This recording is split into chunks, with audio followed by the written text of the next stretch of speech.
Ethan first saw her name in a comment thread, Clara Vale, the model with millions of followers. It was midnight, the kind of hour when loneliness feels heavier than gravity. Her message came with 3 words. "You see me?" He stared at the glowing screen, heartbeat louder than the rain outside. They talked for hours. About art. About silence. About the way people pretend online. She said she liked how he looked at the world. He said she made him feel seen. Each message blurred the distance between fantasy and faith. But when she asked for his address, he hesitated. "I just want to send you something," she wrote. The next day, a black envelope arrived. No return name, no stamp. Inside was a single line. "Would you come to my funeral?" Ethan couldn't stop rereading the note. A funeral. The word felt wrong in her mouth, even through a screen. He searched her name online again. Her verified profile, her smile, her glossy perfection. Alive. Everywhere. But the messages kept coming softer now, almost apologetic. "It's not for me," she wrote. "It's for someone I lost." "Someone like you?" His pulse quickened. Who was she talking about? Why him? Each night, she drew him closer with fragments of grief and beauty, painting tragedy in gentle tones. He didn't notice how her photos grew inconsistent. The same face under different skies, different years. He wanted to believe. He needed to. Because if she wasn't real, then what did that make his feelings? He started saving her photos. Each one like a promise he could touch. A digital shrine to a woman who didn't exist outside pixels. Grace noticed the change first. "She brought flowers by," said he looked ghost pale. But Ethan brushed it off. "I'm just working," he lied. His walls filled with printed screenshots. Faces he'd never seen move. Eyes that only existed in stillness. That night, Clara sent a photo of herself crying. Mascara blurred. Hair wet. "He can't stop thinking about him," she typed. He didn't ask who. Instead, he said, "I'm here." And somewhere deep inside, he started to believe he was meant to save her. Days blurred. His work stopped. Sleep came in fragments between messages. Clara's tone shifted, sometimes tender, sometimes cold. She asked about his childhood, his fears, his dreams of being seen. He told her everything. In return, she gave silence. Until one dawn, her message broke it. "He looked just like you when he died." The words punched through his chest. He typed, "Who?" No reply, just a photo. A man lying in water, face obscured, surrounded by lilies. He zoomed in. The shape of the jawline, the shadow of the beard. It looked like him. He dropped the phone, heart hammering, pulse roaring in his ears. He didn't sleep that night. Outside, waves crashed against the shore, a rhythm matching the ache inside his chest. Messages from Clara stopped completely. He checked every platform, every shadow of her name. Nothing. Then at dawn, a new message appeared from a private number. "You shouldn't have looked." The sun rose blood orange through the fog, painting the sea in copper. He stood there barefoot, phone trembling in hand, watching the horizon swallow the light. Somewhere out there, someone was laughing, or crying, or both. And for the first time, Ethan wondered if he had fallen in love with a ghost. The days after the message felt hollow. Ethan wandered through them like a shadow unsure of its owner. He checked his phone every few minutes, waiting for her name to reappear. When it finally did, it was just one word. "Sorry." He froze, hands shaking. The conversation resumed as if nothing had happened. She said she'd been away, grieving. She spoke of funerals, of oceans, of memories that wouldn't stay buried. Her pain sounded real, too real. He started believing again that maybe she was Clara Vale, the model who could have chosen anyone, but chose him instead. He typed, "You don't have to hide from me," she replied instantly. "Then don't hide from me either." Their conversations turned confessional. She told him she hated fame, how it made her feel hollow. unseen. He told her about his father's death, about how cameras were easier to talk to than people. She said she wished she could meet him somewhere quiet, where no one took pictures. He imagined it, the two of them, sitting on driftwood, the sound of waves covering every lie. Grace saw the change, the faraway smile, the long silences. "You're falling for a ghost," she said softly. He laughed it off, but his chest tightened. Every warning felt like betrayal. Every doubt felt like disloyalty. Clara began sending voice notes. Her tone was soft, low, and oddly distorted, like it was traveling through water. "I miss him," she whispered one night. "He looked like you when he died." Ethan replayed it over and over, trying to hear truth between the static. He started dreaming about the lake, the lilies, the cold silence around them. Every morning, her messages waited, timed perfectly to his loneliness. He began writing her poems, sending photos of his town, his reflection in cafe windows. She never sent her own, only fragments. One night, she asked him to stop photographing sunsets. "They remind me of the end," she said. He stopped leaving the house. The sound of notifications became his clock. Clara's words filled every empty space. Her sadness, her secrets, her soft laughter. She began calling him E. No one had ever said his name like that. He printed her latest photo, a black and white portrait, her eyes closed, wearing a veil. "Do you still believe in love?" she wrote. He answered without hesitation, "Only with you." But beneath the photo, faintly in the corner, he noticed a date, printed in fine script. June 6, 2017. 5 years before they had ever spoken, the truth began to whisper through the noise. Ethan searched old archives, photography databases, modeling portfolios. Every image of Clara had been recycled, retouched, stolen. Her voice came from interviews years old. Her messages were stitched from someone else's grief. But even knowing this, he couldn't stop. He typed one last message. "Who are you really?" The reply came fast. "I told you. E. I'm the one who sees you." Then a photo attachment loaded slowly. Black veil, lilies, coffin. Her caption read, "See you soon." Ethan deleted her number, blocked her accounts, tried to breathe again. But silence became its own kind of haunting. Every creak of the floor sounded like a message. Every vibration phantom-born. He told himself it was over, that none of it was real. But his mind refused. Nights blurred into insomnia. He'd catch glimpses of her face in glass reflections, in photographs, even in dreams. He started recording the static between radio stations, convinced he could hear her whisper his name. It wasn't a voice anymore. It was a presence. And the more he tried to ignore it, the louder she became. Grace came by again, worried. She noticed the walls, once filled with Ethan's photographs, now covered in printed messages, screenshots, timestamps. "You're scaring me," she said. He didn't answer. He just pointed to a pattern. Times numbers, repeated words in Clara's messages. "She's trying to tell me something," he whispered. Grace's eyes filled with pity. "Not belief. She's gone," she said gently.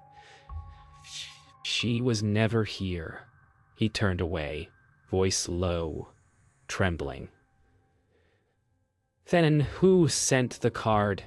Outside, thunder rolled long and low, like the sky itself was warning them both. That night, his phone lit up again. No name, just a blank number. One photo, one sentence. The photo, his own apartment, shot from outside, through his window. The sentence, "I miss being there." His heart froze. He ran to the window. Only darkness. The street was empty, silent except for rain tapping the glass. He grabbed his camera and took a photo of the streetlight, desperate to catch whoever was there. When he checked the image, his stomach turned. A faint silhouette in the distance. A woman, veil billowing in the wind, watching him. He stopped questioning what was real. The world had split. One of pixels, one of ghosts. He started responding again. "Where are you?" he typed. The answer came faster than his breath. "Closer than you think." He felt watched, not by eyes, but by memory itself. Grace called that night. He didn't answer. Instead, he walked into the storm, following the sound of his ringtone echoing from somewhere far ahead. Each step felt rehearsed, like walking into a dream had already lived. When the ringtone stopped, he found a phone half buried in the sand. His old phone. The one he thought he'd lost months ago. The phone unlocked on its own. Message history filled the screen. Conversations he didn't remember having. All from Clara. Same words. Same images. Same funeral card. But at the bottom, one final unsent message glowed in the draft box. "I'm sorry for pretending." His reflection in the screen looked older, hollowed. Was it his confession, or hers? He dropped the phone, breath ragged. The sea hissed at his feet, whispering her words back at him. "Would you come to my funeral?" This time, it didn't sound like a question. It sounded like an invitation. Ethan stopped answering calls. Grace left messages that went unheard.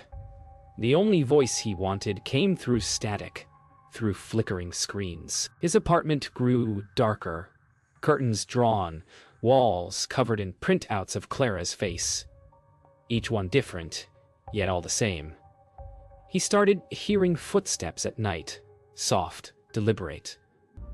Sometimes, the lights dimmed on their own. He whispered her name into the darkness, begging for an answer.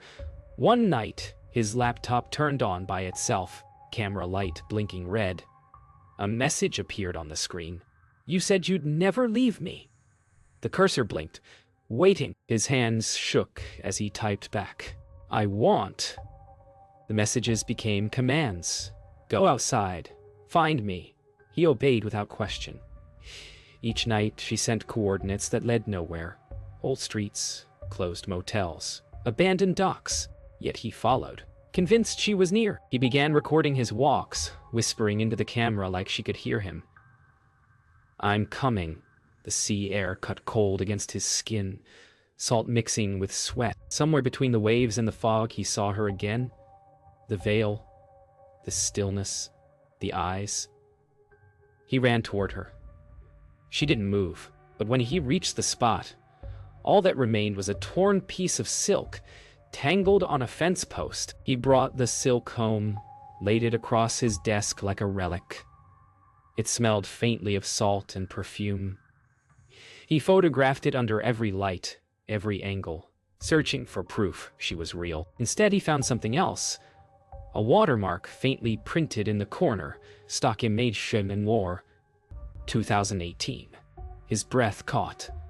Every fragment, every photo, every word, a fabrication. But then, as if mocking him, another message appeared. "Stop digging."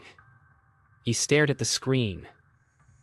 The webcam light turned on again, and somewhere in the faint reflection of glass, her shape stood behind him. Grace forced her way in. The apartment reeked of dust and sleepless nights. Ethan stood by the window, motionless, holding his camera like a weapon. "She's here," he said softly. Grace looked around. Only shadows. "Ethan, she's not real," she said.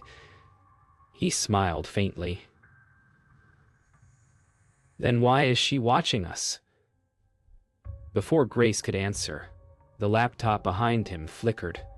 The funeral image again, Clara in the coffin. But this time, her eyes were open. Grace gasped, backing away. The screen went black. Then the words appeared. "Only one of you belongs here." Grace fled. Ethan stayed. He turned the camera on himself, speaking into it like a confession. "I know you're real," he whispered. "I'll prove it." Rain battered the windows. Lightning flared once, revealing the shape of a woman behind him, still silent, watching. He didn't turn around. The recording continued, his voice trembling. "If this is what love costs, I'll pay it."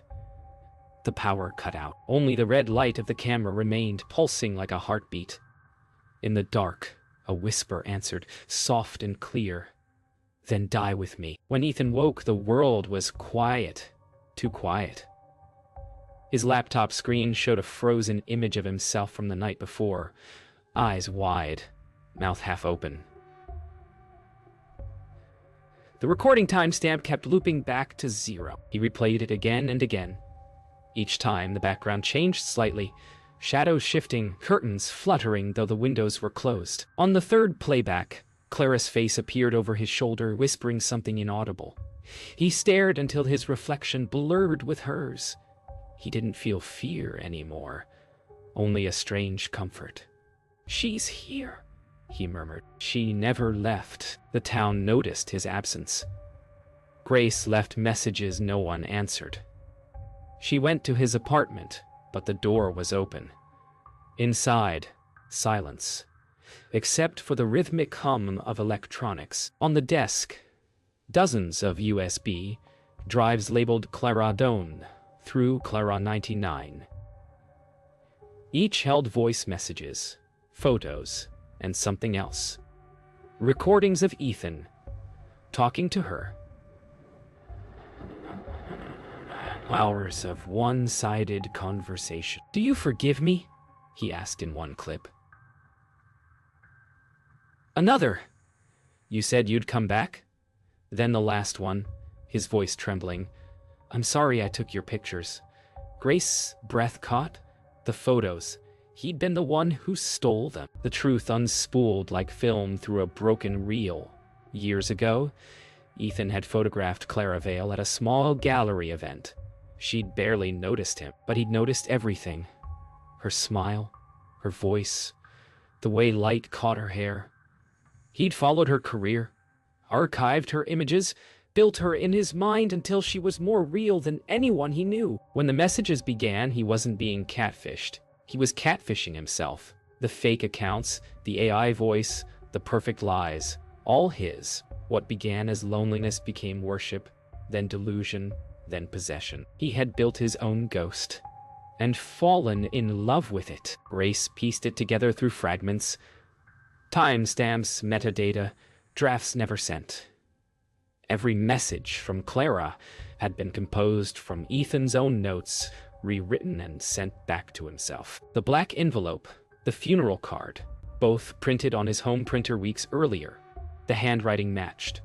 She realized the funeral he was invited to wasn't Clara's. It was his. His mind had written its own ending, and now he was chasing it. She called the police, begging them to check the coastal road. But by the time they arrived, all they found was his camera, buried in the sand, still recording. The final recording surfaced weeks later. The footage shows Ethan standing on the beach, barefoot, eyes calm. He faces the camera, wind tearing through his hair. Behind him, the waves rise and fall, endless. "She's real now," he says softly.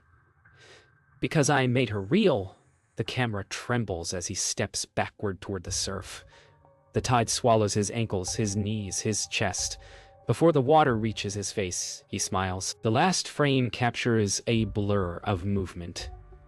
A white veil floating across the water, folding into the foam. Then static. Only static. A month passed before anyone spoke his name aloud again. The coastal town whispered about the photographer who disappeared.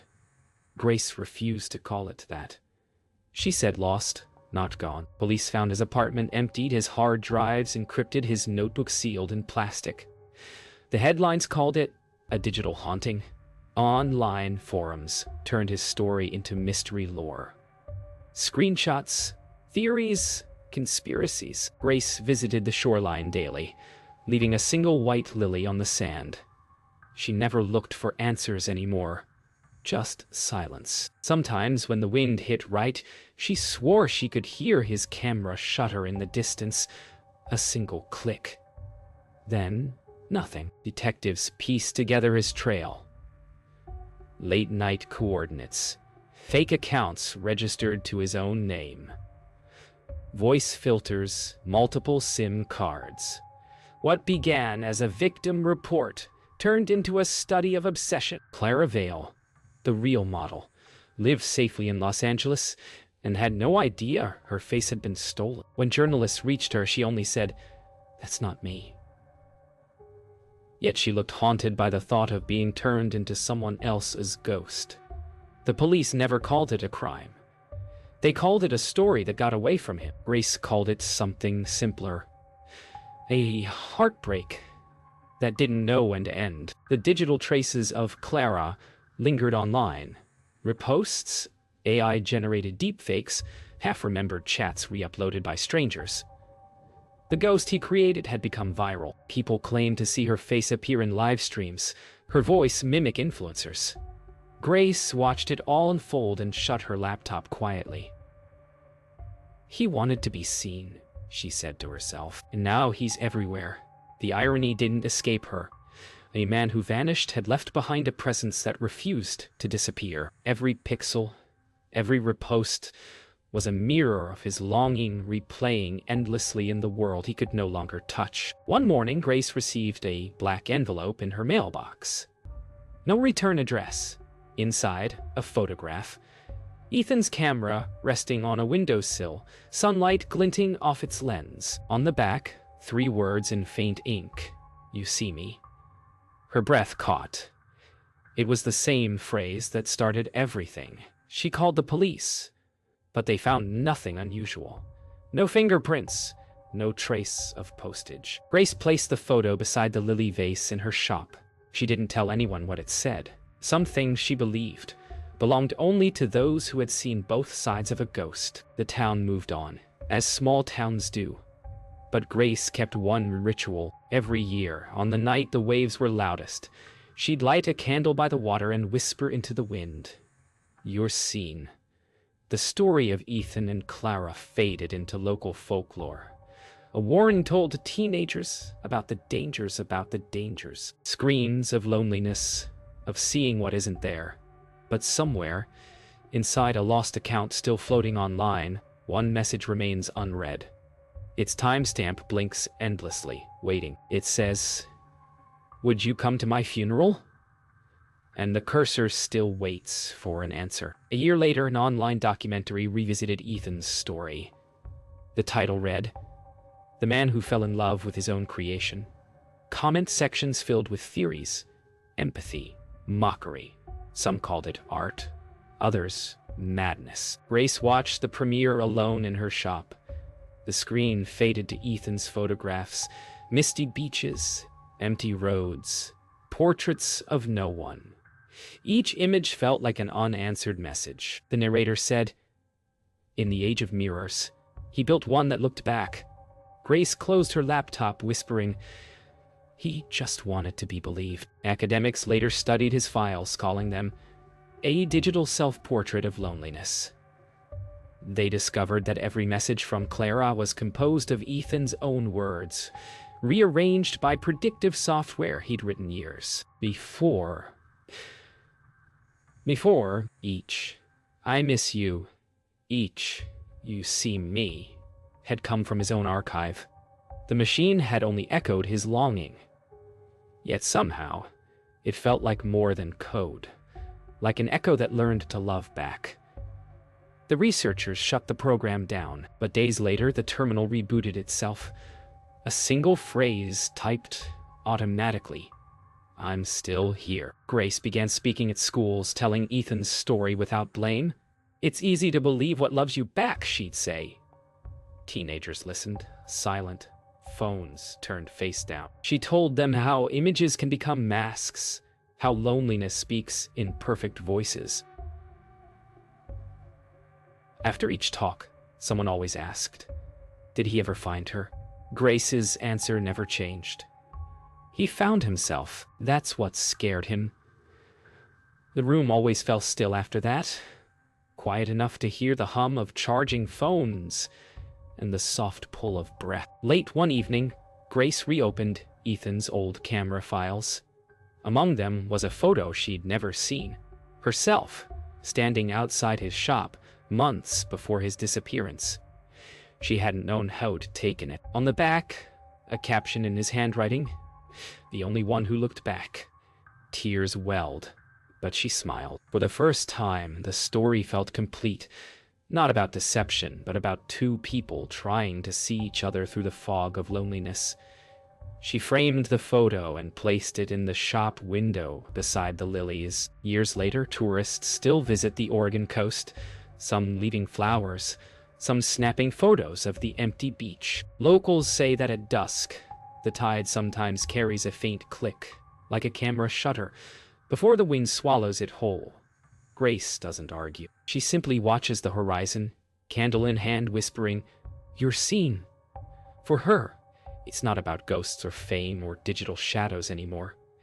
It's about remembrance, the way love, even mistaken love, leaves a trace. And somewhere between the waves and the signal, a message waits, unread, still asking, would you trust someone you've never met?